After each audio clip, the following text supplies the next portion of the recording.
നമ്മുടെ കേരളത്തിൽ ഇതിനു മുൻപ് 2 MLA-മാർ, ആ 2 MLA-മാർക്ക് നേരെ ഇതിനേക്കാളും വലിയ പീഡന കേസുകളാണ് രജിസ്റ്റർ ചെയ്ത് നടപടി സ്വീകരിച്ചിട്ടുള്ളത്.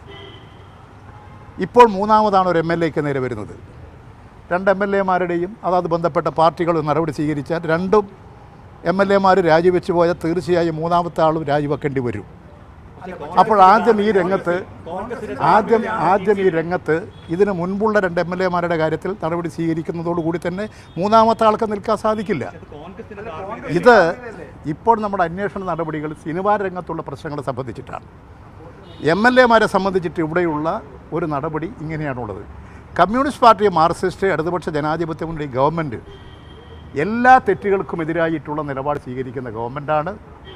ഇതുവരെ ഞങ്ങൾ വളരെ ശരിയായ നില സ്വീകരിച്ചു വന്നിട്ടുണ്ട്. ഇനിയും ശരിയായ നില സ്വീകരിക്കും. നിങ്ങൾക്കതെല്ലാം കാത്തിരുന്ന് കാണാം.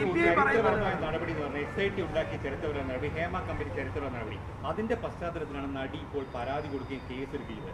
മറ്റൊരു ചരിത്രപരമായ നടപടി നിങ്ങൾ മാതൃക കാണിക്കണ്ടേ? ഈ തരത്തിൽ പറഞ്ഞ് കുറ്റവാളികളെ രക്ഷിക്കാൻ ആരും ശ്രമിക്കരുത്. ഇപ്പോൾ ഈ വാദം ഉന്നയിക്കുന്നത് കോൺഗ്രസ് MLA-മാർ നടത്തിയിട്ടുള്ള തെറ്റുകളെ ന്യായീകരിക്കാനല്ലേ.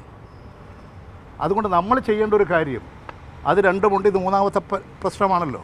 2 രാജിവെക്കലോടുകൂടി മൂന്നാമത്തെ രാജിവെക്കേണ്ടി വരും. ഒന്നത് അതാണ് നിങ്ങൾ ഈ കുറ്റവാളികളെ രക്ഷപ്പെടുത്താൻ ഉപയോഗിക്കുന്ന ഒരു പദമാണത്. കുറ്റവാളികളെ രക്ഷപ്പെടുത്തുകയല്ല വേണ്ടത്. നിങ്ങൾ ഈ കാര്യത്തിൽ എല്ലാ MLA-മാർക്കും ഒരേ നിയമമാണ്, ഒരേ കാര്യമാണ് ബാധകം. അതെല്ലാവരും തന്നെ സ്വീകരിക്കേണ്ടതാണ് എന്നുള്ള നിലപാട് ഉയർത്തു. അതിന് പകരം ഞങ്ങൾ ആരെയും രക്ഷിക്കില്ല. ഒരു കാര്യം നിങ്ങൾക്ക് ഉറപ്പിക്കുക, തെറ്റ് ചെയ്ത ഒരാളെയും ഇടതുപക്ഷ ഗവൺമെൻറ് രക്ഷിക്കില്ല, CPM രക്ഷിക്കില്ല. അങ്ങനെ ഒരു ചരിത്രം തന്നെ കമ്മ്യൂണിസ്റ്റ് പാർട്ടി, മാർക്സിസ്റ്റിനില്ല. ഇവിടെ സവിശേഷമായൊരു പ്രശ്നം ഉയർന്നു. ജയരാടനെ ചൂണ്ടിക്കാണിച്ച പോലെ രാജ്യത്താദ്യമായി ഇവിടെ ഒരു ഹേമ കമ്മിറ്റി നിയോഗിച്ച് സിനിമാ രംഗത്തെ പ്രശ്നങ്ങൾ പഠിച്ചു. റിപ്പോർട്ട് വന്നു. 4 വനിതകളടക്കം IPS ഉദ്യോഗസ്ഥരെ നിയമിച്ചു. ഇത്തരം ചരിത്രപരമായ നടപടിയെടുത്ത സർക്കാർ ഇത്തരം ഒരു ധാർമ്മിക പ്രശ്നത്തിൽ ഒരു നിലപാടെടുക്കാത്ത എന്താണ്? ഇത് ധാർമ്മിക പ്രശ്നമല്ല എടുത്തത്. മുകേഷിന് നേരെ ജാമ്യമില്ലാത്ത വകുപ്പ് വെച്ച് കേസ് രജിസ്റ്റർ ചെയ്തില്ലേ? നിങ്ങളിപ്പോൾ പറയുന്നത് ആ കാര്യങ്ങളല്ല. നിങ്ങളിപ്പോൾ പറയുന്നത് വ്യത്യസ്തമായ കാര്യമാണ്. ഞാനതിനാ പറഞ്ഞത്, സിനിമയുമായി ബന്ധപ്പെട്ട കാര്യങ്ങൾ കർക്കശമായ നിലപാട് സ്വീകരിച്ചു. അത് സംരക്ഷിക്കാനും നല്ല നിലപാടാണ് സ്വീകരിക്കുന്നത്. ഒരു കാര്യം നമ്മളെല്ലാം ശ്രദ്ധിക്കേണ്ടത്, നമ്മുടെ കേരള സംസ്കാരത്തെയും കേരളത്തിൻ്റെ കലയെയും സിനിമയെയും അപകീർത്തിപ്പെടുത്തി സമൂഹത്തിൻ്റെ മുമ്പിൽ, ലോകത്തിൻ്റെ മുമ്പിൽ നമ്മെ ഇടിച്ചു താഴ്ത്തരുത്. അതേ അവസരം തെറ്റ് ചെയ്തവർക്ക് നേരെ കർക്കശമായ നടപടി ഗവൺമെൻറ് സ്വീകരിക്കും. ഈ നിലപാടുകളാണ് ഞാൻ ചോദിക്കുന്നത്. നിങ്ങൾ ഈ പറയുന്നതിന് മുൻപ് നിങ്ങൾ ചെയ്യേണ്ടത്, ഇതിനു മുമ്പ് 2 MLA-മാർ ഇവിടെ കിടക്കുകയല്ലേ? ഇത് മൂന്നാമത്തെ പ്രശ്നമാണ്. അത് വേറെ വിഷയമാണ്. അത് നിയമസാമാജികരെന്നുള്ള നിലയിലുള്ള പ്രശ്നമാണ്. ഇപ്പോൾ സിനിമയുമായി ബന്ധപ്പെട്ട കാര്യത്തിൽ ശക്തമായ നടപടി സ്വീകരിച്ചു. ഇനി MLA എന്നുള്ള നിലയിലാണെങ്കിൽ നിങ്ങൾ ചെയ്യേണ്ട കാര്യം എല്ലാവർക്കും ഒരേപോലെ ബാധകമാണ്. ഇത് ഞാനിപ്പോൾ നിങ്ങളുടെ രാജിയുടേതല്ലല്ലോ ഇപ്പോഴത്തെ പ്രശ്നം.